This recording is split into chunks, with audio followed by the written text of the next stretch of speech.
Welcome to episode 10 out of 20 of Be in the Room Expert Series. This is a 20-part daily live series that I'm doing in January, bringing you the tools that I use with my clients who are VPs, who are executives, who are entrepreneurs, who are founders, helping them to create frameworks and tools that really work in terms of enhancing their leadership and scaling their results. These are the tools that I'm going to be bringing you I brought you over the last 2 weeks. I'm going to continue to bring you over the next 2 weeks. And today we are focusing all about ruthless prioritization. Okay. I'm going to take you from what you are currently doing in your day to day in order to execute tasks, in order to execute against your goals. I'm going to show you why it's probably not efficient. And then I'm going to give you a new strategy that you are going to take from here. And you are going to find that you are going to be achieving results faster. You are going to make decisions with more clarity. You are going to be just more overall fucking impressive. Okay. That's really what this is all about. So let's say hi to some folks. DJ Honey Vibes is here. I love that we've got some people who are just continuously showing up. Like, bravo to you. We've got, let's see, Silk. Layla's here. Kristen is here. Hello. Welcome. Gregory's here. Trishan, welcome. Hey, Sean. Good to see you again. Self-healing with Steph. Hi. Welcome, welcome, welcome. And Uncle Cookie, Avila. Hi, everybody. And Honey Healing Co. has also joined. Thank you very much for the outfit check. There's just so much pressure to look good all the time. I can't. Anyways, so again, what we are talking about today is ruthless prioritization. And I'll tell you why we're talking about that today. If you have been following this journey so far, if you have been with me over the last 10 episodes, and oh my God, I can't believe it's been 10. Hey, Leslie, welcome. What you have learned, here's what you've gotten so far. You've learned, you've receive tools and frameworks to help you to have difficult conversations, not just with others, but with yourself. And within that, what you have learned is that emotions, our feelings, the F word that we believe that we need to suppress when it comes to our professional lives because it's only for personal, are actually driving 80 to 90% of our decisions in a professional setting as well. So we've learned all about how to not suppress emotions, not to let them rule us per se, but to actually use them as a source of data, as a source of truth for us to go and strategically solve problems better. Okay. That's what we've learned so in summary, week 1 was the key theme is it's all emotional. I don't care what you say. It's not logical. It's not any of those things. It's emotional first. Okay. Your emotion brain runs the show first. Your thinking brain comes after. And when the two of these things are operating in conjunction with one another, are talking to each other adequately, that's when you're going to find that you're moving the needle faster. Okay, so that was week 1. Now, week 2, we talked all about how to better understand the values that are currently driving the results that we're experiencing that maybe we don't like, and how to reshuffle the values deck in order to align with a new plan that feels more like what success looks like to you. And then from there, we took that definition of success and we created a strategy and how to, in terms of taking that long-term strategy, breaking it down into smaller steps so that you could actually get down to what are the actions that I need to drive in order to meet these objectives, in order to see my vision come to life. And from there, we talked about time management. How do I, now that I have a sense of what I'm doing and what I'm focusing on, what am I needing to say yes to? And what do I need to start saying no to?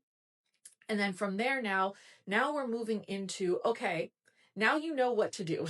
You know what your plan is. You know what your strategy is. You know the values that you want to lead with.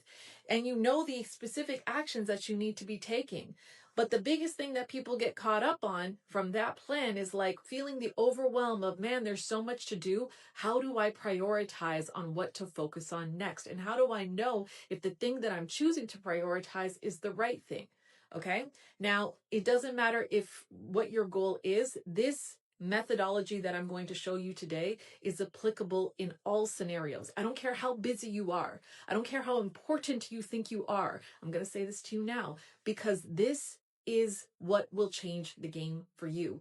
Changing the way how you work. This is the difference between working hard and working smart. But there's going to be a few hard pills here to swallow. Okay? Awesome.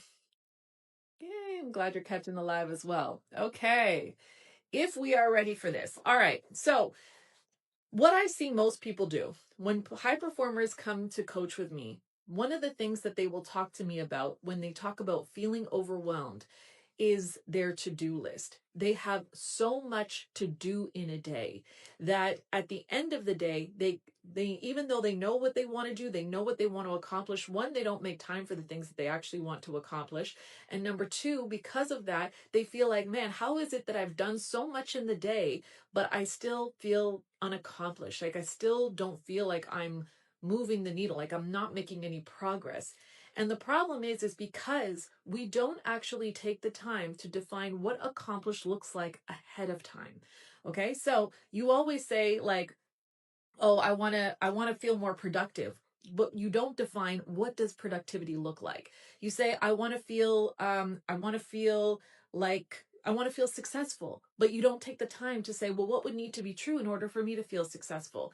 And so that's a practice that we're going to be looking at today, because technically where I see a lot of people do is what they'll do is they'll come to me, and I've had this happen with so many clients, is they'll read me off their what? Their to-do list.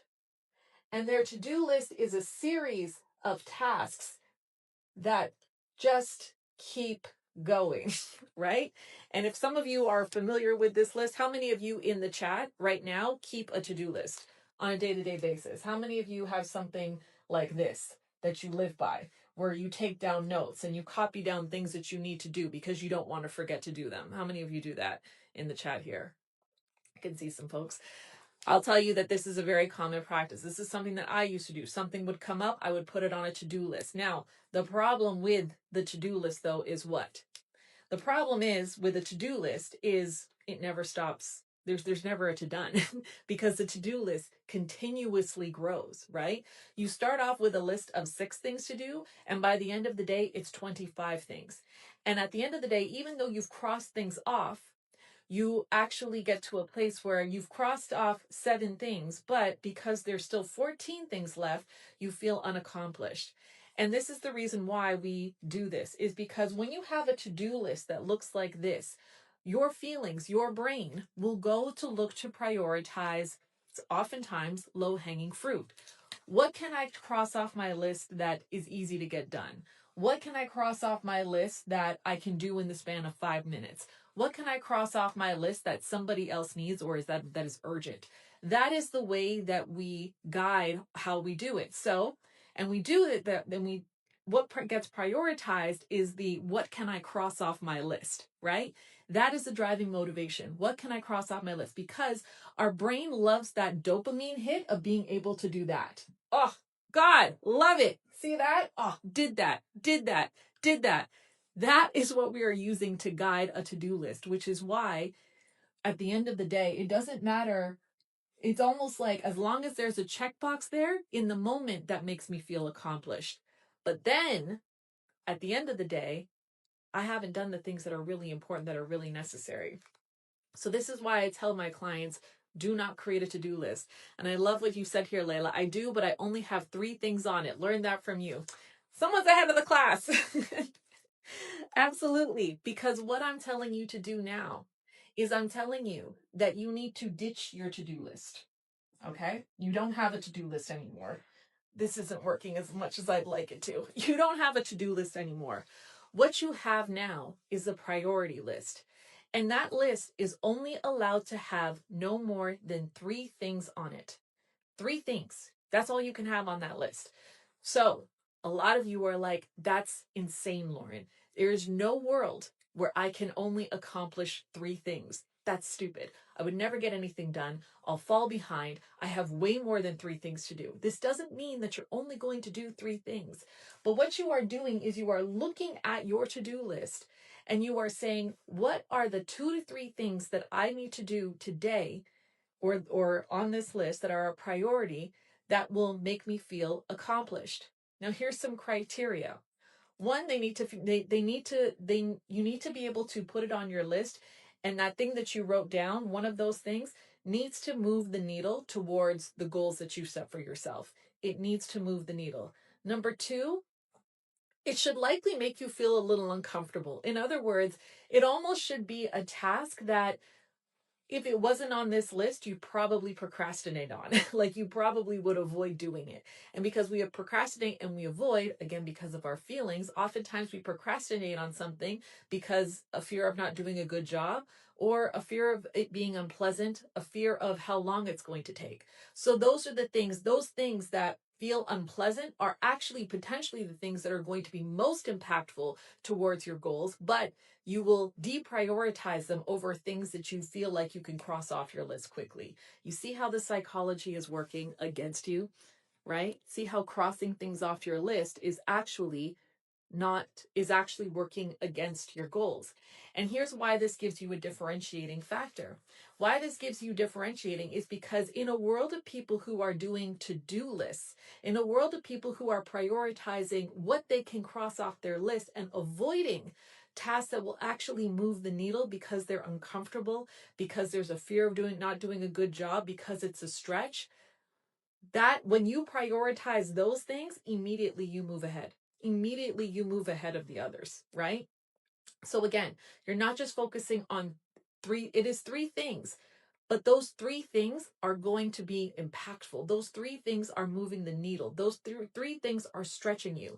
So it might look like, and it might not even take you that long. Let me just say that. The thing that is on this list might take you 5 minutes. Have you ever had a task on your to-do list that that you avoided doing for like weeks or months, but when you actually sat down to do it, it took you about 5 minutes, right? It didn't take you 5 minutes. It took you 2 months and 5 minutes, right? This is shaving off the 2 months, all right? So it's about, what can I do? So it's going to be, what can I do that's going to move the needle? And again, you pick those 1, 2, 3 priorities. Now, and then you block off time for yourself and you say, these are non-negotiable, that these are the things that I need to get done. So where can I best prioritize these things so that I can ensure they would get done? So most people, the parts of the day that you have the most control over is the beginning of the day and at the end of your day. So you decide based on your schedule, where are you most likely to be successful in getting these 2 to 3 things accomplished. And it might only be one thing.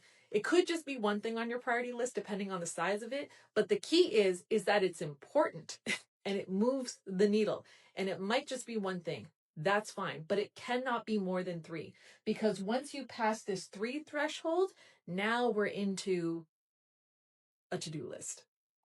Now, I'm not saying that you can't keep track of the things that you need to do, because there are things. Oh, the other thing that can't be on this list, things that can't be on this list are things that you know you're going to do anyways. Okay. I don't put make the kids dinner on this list. Okay. I don't put pick up kids from school on this list. That is a to-do list. I don't put pay X bill on this list. Things that I know that I'm already going to do that don't feel like a stretch or whatever, those do not go on this list. What I put on this list are conduct the daily live. What I put on this list are, send pitch proposal to X company. What I put on this list are, arrange coffee chat with X person, right? Because yesterday we talked all about relationship building and strategic relationship building. Those are the things that go on this priority list. And then below that line, now what you've got is a parking lot. Okay? So now what you've got is a parking lot. And this is where you can throw all your things that you just don't want to forget. But you've already made the decision that because these tasks down here fall below the line, if you don't get to them, then it's fine. You've already decided that if I don't get to these things today, it's going to be okay. I can get to it tomorrow. Versus shaming yourself at the end of the day because you didn't do all of it. Because what you're telling yourself is, if I can accomplish what is above the line, then I am accomplished. If I can accomplish what's above the line, I have done enough for today. Everything else is gravy, and that's a bonus. And what would it feel like to you if you could end your day feeling like, I've done enough? How many of you can say that in a day? We don't say that in a day. We're constantly in fear that we're not doing enough. We're constantly feeling like we're not doing enough because we never take the time to define, what does enough look like? Mental organization, treating your mind like its own business system, 100%.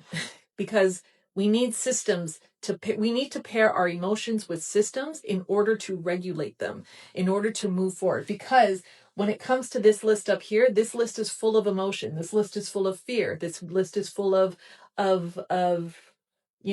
potential excitement, potential rejection. I don't know. There's a lot of emotion going on in this list, but the decision the decision to do these things above all else is what helps to regulate that emotion. It what helps to deprioritize that emotion and put your thinking brain, your logical brain in the driver's seat. But it has to work together. So we can acknowledge it. In other words, we've used emotion to fuel what goes in here because we said, is it scary? Is it important? Is it going to move the needle? Is it something that I would procrastinate? Is it something that I know I'm not going to just automatically do? Then it belongs in this list. So emotion is driving what goes on the list, right? The system drives what gets done. Okay. I'm glad this is making a lot of sense. Okay, good. Awesome. And again, keep your to-do list, but again, it's at the bottom. And so now here's the other trick of this. Here's the other trick. Now, when do you do this? When do you create this list? Now, a lot of you like to journal, and that's cool. I'm personally not a fan of it. I've never tried it long enough to say that it's effective. But here's what I do, because to me, journaling takes, like, in my mind, it takes a lot of time. And I know that it's valuable because you can see things and you can reflect and all those practices. It's just not a practice that I have particularly chosen. What I have chosen, though, is this reflection on a daily basis that takes me 5 minutes at the end of my day. At the end of my workday, before I go into transition into the other part of my role, at the end of my workday, I sit down and I write down 3 things. The first 3 things are, what are my wins for today? 3 wins for today. And the rule about these 3 is it can be no less than 3. In other words, it forces you to acknowledge your accomplishments. It forces you to acknowledge what you have already achieved. And even if you can only come up with 2 real wins and the third win is like, well, I'm breathing, then fine, that's a win. I'll take it. But it can't be anything less than 3. Okay. Because what this does is it puts your brain into a reward state. It puts your brain into the mindset of, I've done hard shit today. I've done good shit today. Because when your brain is in that mode, now it can transition to the priority mindset from a place of not threat, but like abundance, big picture, confidence, courage. That's the mindset that you want to enter into when you are getting into these 3 things. So again, you document your 3 wins for the day, at least. If there's 5 or more, that's fine. And then you document what are the 3 priorities that I would need to do tomorrow in order to feel accomplished at the end of the day. Now, here is why this is important for you to do this at the end of your day for tomorrow than it is to wake up in the morning and decide what are the 3 things I'm going to do for today. The timing difference it's the same exercise, but the timing makes a huge difference. When you do this exercise at the end of the day, so if at the end of today you decide what productive looks like, what 3 things you want to prioritize tomorrow, your brain subconsciously, while you're cooking dinner, while you're at the gym, while you're playing with your kids, while you're watching TV, is already subconsciously working to solve these problems. It's already happening in the background. So it's working while you're not working. That way, when you wake up in the morning, your brain is actually, because it's already been looking to figure these things out, it's actually excited. It's actually more excited to tackle these things the next day because it's already got a head start and it wants to go all the way. It wants to see it out on paper. It wants to see it in the physical world. So again, that's why when you leave it till the morning of, now your feelings are much more in control, because the morning of, you sit down at your desk and you're like, oh, well, it becomes less about what would be strategic to do today, and it becomes more about what do I feel like doing today, right? Because now we're in the moment and now we're in our feelings. This gets us ahead of it and it solves the problems in advance. Okay. This is incredibly important as well. Even if you are a leader of other people, getting your people together for 15 minutes at the beginning of the day to say, here are our top 3 priorities for today. Everything else can be done, but it's noise. This stuff is what's moving the needle. And if you encounter things that are threatening the production of these accomplishments, I want to know about them. I want to know about them so I can help support you in moving these things, in moving these other things off your plate, right? But working with people to set a clear path of what the priority is for that day can be really, really effective in terms of helping even your staff reduce some of the noise that's coming in from all different directions.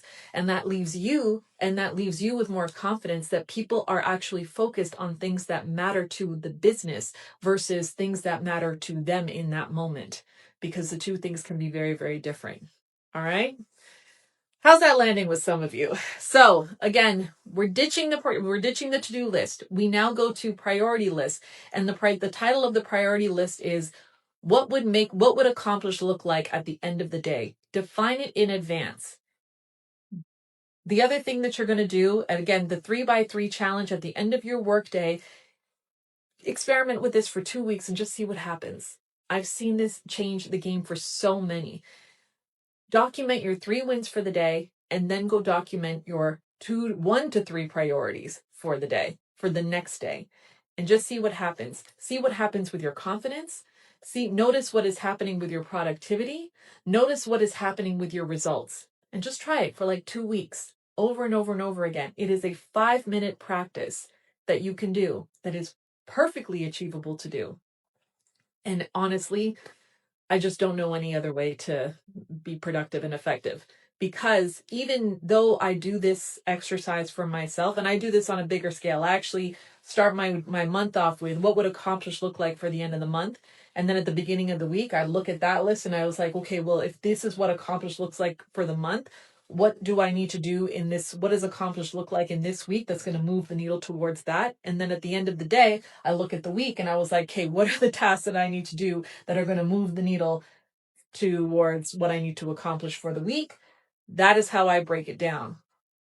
Because I do this in those moments that everybody has, and especially every entrepreneur has, in those moments where I finish my list and I get to the end of my day and I'm like, man, did I do enough today? Like, could I have done more? Should I have, not could I have done more? Should I have done more? Do I need to go back into my office and do more? Because this system is here, I can stop myself in that moment and say, no, Lauren, you defined what enough is and you accomplished that. Focus on something, move on to something else. You are already accomplished. Anything more is just you feeding the need and feel busy. But it is not you working smart. It is not you moving the needle. It is not you getting ahead. You are just trying to fill a gap that you have in your emotion right now because you're afraid that you're behind, because you're afraid that you're not enough, because you are afraid that you're not doing enough. But remember what you did here. Remember what you won today. Remember what you decide, what you're going to tap. Remember that it's not over and you have things to tackle tomorrow. So kick back, have a glass of wine, watch some mindless TV, and go to sleep with some peace of mind. Okay? So I'm curious in the comments, how many of you are actually going to try this practice coming up? How many of you are going to start, maybe it's even today, thinking about your weekend, thinking about tomorrow? I know it's Friday, so it's kind of awkward, but how many of you are going to take 5 minutes at the end of your workday today to document your wins and document your priorities for the next day? I really challenge all of you to do this. Like I said, all of the things that I'm sharing in this series are included in the book that I am releasing on January 20th, which is called Be in the Room. If you caught it, How to Stop Shrinking and How to Start Leading with Purpose. Nice. Self-Healing with Steph is doing it. Layla's doing it. Layla's already doing it. DJ Money Hives is doing it. Sean's doing it. Awesome. Look at this. All this accountability. Amazing. Everything is I go into more detail on a lot of these tools in my book, Be in the Room, How to Stop Shrinking and How to Start Leading with Purpose. If you comment book right now in this chat, you will be given, you will get a DM with the link to pre-order it. Oh yeah. Yes, I remember Leslie, we did this last year too. So yeah, make sure you comment book in the comments here, and you will get a link to access the pre-order so that you can get it on your shelves as of January 20th. And I'm really excited for all of you to have it. And I just wanted to also once again acknowledge all of you for being here. This is now day 10, and think about how many, if you've been along with this journey, how much you have learned in terms of how to unlearn some of the patterns some of the behaviors that you had before that used to serve you but now are maybe not really in alignment with the new goals that you have for yourself, and how many structures and frameworks and new tools you have to start thinking about things differently and moving differently and making decisions differently and having conversations differently. All of these things, how you move as a result of after you leave these conversations, is going to have such a huge ripple effect on your results, even if you only take one thing away from this conversation. So maybe I'll ask you to reflect that for yourselves right now. What is one thing that you are taking away from this conversation today that you will take with you into your weekend, that you will take with you into the rest of your day today? It's important because you can't do all the things, but maybe if there's just one thing. That is it for today. Give me a second because I've gone on this whole speech and blanked out on what we're doing next week. Give me a second. All right. Now, as I mentioned, week 1 about emotional mastery. Week 2 has been all about strategy and decision making.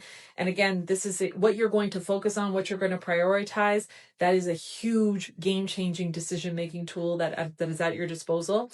Now in week 3, what we're going to be talking about is we're going to be going into more of the internal once again, because as you stretch, as you move into, as you try on these new values, as you try on these new tools, as you try on these new goals for yourself, as you step into new rooms, what you're going to notice is that there is an identity shift that starts to occur, and it's uncomfortable, almost like the caterpillar going into a cocoon, and coming out a butterfly on the other end. There is an identity shift that is happening within that space, and that is related to who you are, what value you provide, and your own personal power.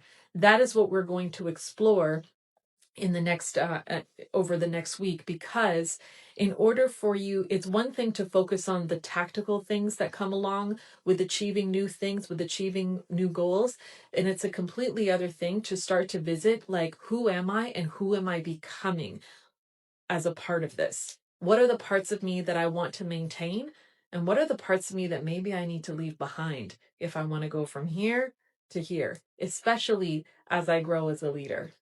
Okay, that will be next week. Anything else? Anything else? Anything else? Yeah. Leadership mindset. That's what's on the agenda for next week. I will see you all later. Thank you all again for joining in today's live. Please don't forget to try out this 3x3 challenge for yourself. See what it does for your confidence, see what it does for your productivity, and see how it starts to separate you from others as well in terms of your performance. Okay? That is it for today. Have a great rest of your day. Please don't forget to comment book, and I will see you on Monday. Next week is a big week. And yeah, I'm really enjoying hanging out with all of you guys. Talk to you soon. Invite your friends, share it around, like, comment, subscribe, or whatever the Instagrammers say. Thank you so much. Have a great day. Have a great rest of your day. My words are gone now. Bye.